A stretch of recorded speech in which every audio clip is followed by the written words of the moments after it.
What is good, people? This is your boy RTL Faith, and today I'm doing chapter 217 of Black Clover chapter review.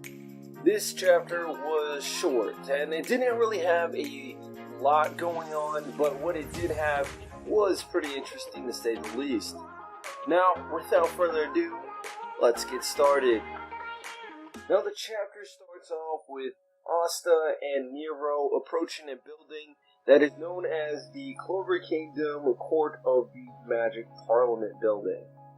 Now they're about to go to trial or about to give their speech or whatever. What we know from last chapter is Asta is potentially going to be the scapegoat of this entire situation.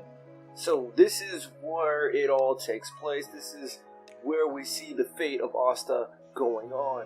Now immediately when Nero and Asta approach the building, Asta is immediately handcuffed and seen as a villain. Now you have to remember, the Clover Kingdom is highly prejudiced and there are highly classist, so the fact that they know Asta is poor and is from Hodge Village, the discrimination is automatically put into place considering the people that is going to be judging him are rich, royal, and nobles. We also find out the true identity of the Damnatio or Damnatio, I think. And like in my last video, I said Damnatio or Kira was potentially the leader or the guard dog of the House of Kira, but it seems like he's the leader, he's the president of the court system or justice system. So it seems like he's the one in charge, the head of the House of Kira. We see right off the bat that he doesn't consider Asta innocent. You know, last chapter we see that he was going to go after Asta, and this chapter we see the setup for it. We see what's happening.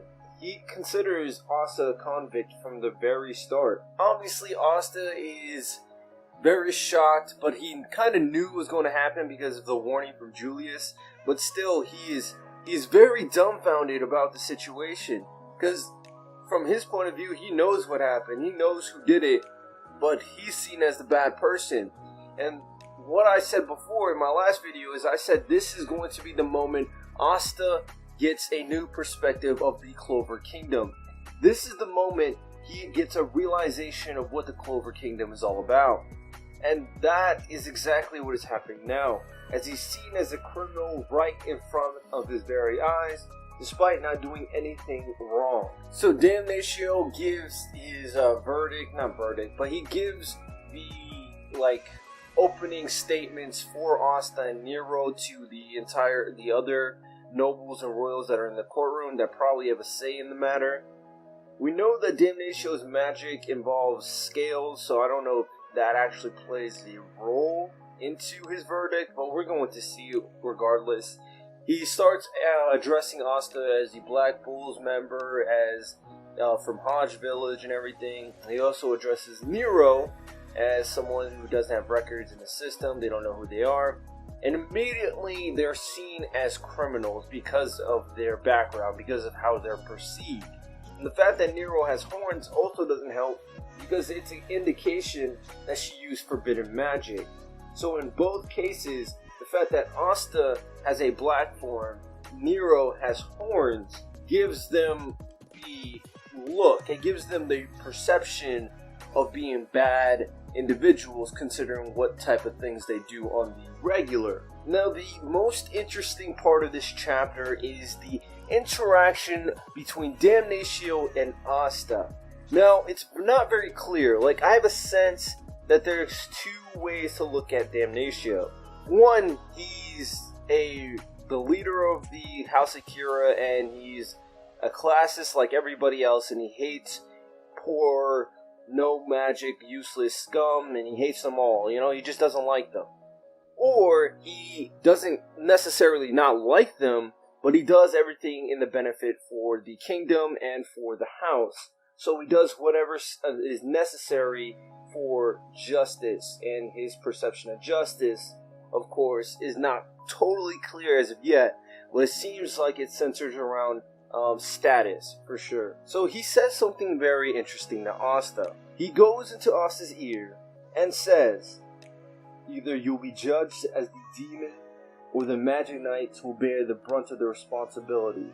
One or the other. This quote was very interesting, that he said this to Asta. Giving Asta the choices. He didn't have to give Asta the choices, but he did. Indicating that he doesn't necessarily hate Asta. I think he's still classist, but he does say some other interesting things in this panel. He also says, and you are not someone who has the privilege of interrupting someone who is speaking. The nature of yours show in the weighing, simple, frank, easy to handle. One lowly peasant, or the ones who defend the nation. It is obvious which side the scales will lean toward. Now, where is that demon that you were talking about? From this verbiage, from these words, you can look at it that he's a hateful person, but I really don't see it as that. Because he didn't have to tell Asta any of this, but he did anyways, indicating something different. He has some other thought of what's going on.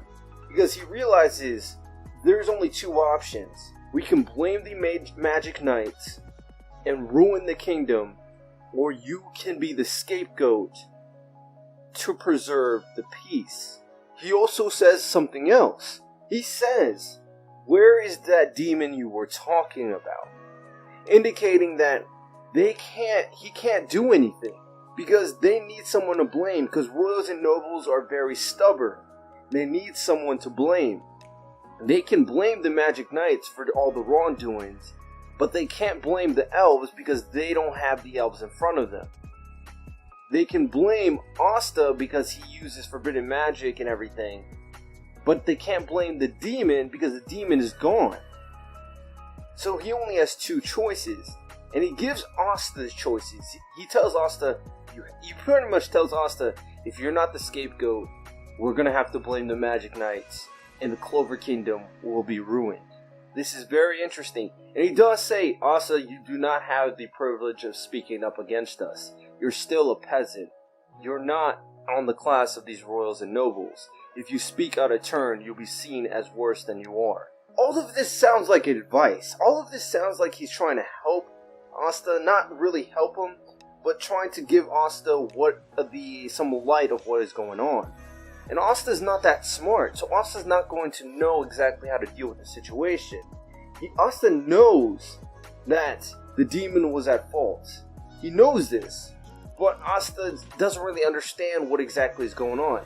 And the really interesting part of all of this is how Damnatio knows all of this. I have a feeling that Julius and Damnatio potentially have spoken before this trial. I also have a feeling of something else that I'm going to be mentioning later on. So, hold that thought. So the chapter continues. Damnatio was telling us some more things. He said people are doubting the fact that a demon exists because you don't have evidence. Asta was about to say something stupid, saying, oh, I have a demon in my grimoire. If he would have said that, the trial's over. That's why Nero covered his mouth, which was very smart of Nero. And he's telling him this. Again, he's like, they won't believe you.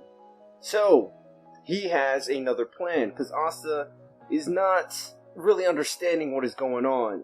So, he says, if there is indeed no demon, then we have no choice but to judge the rest.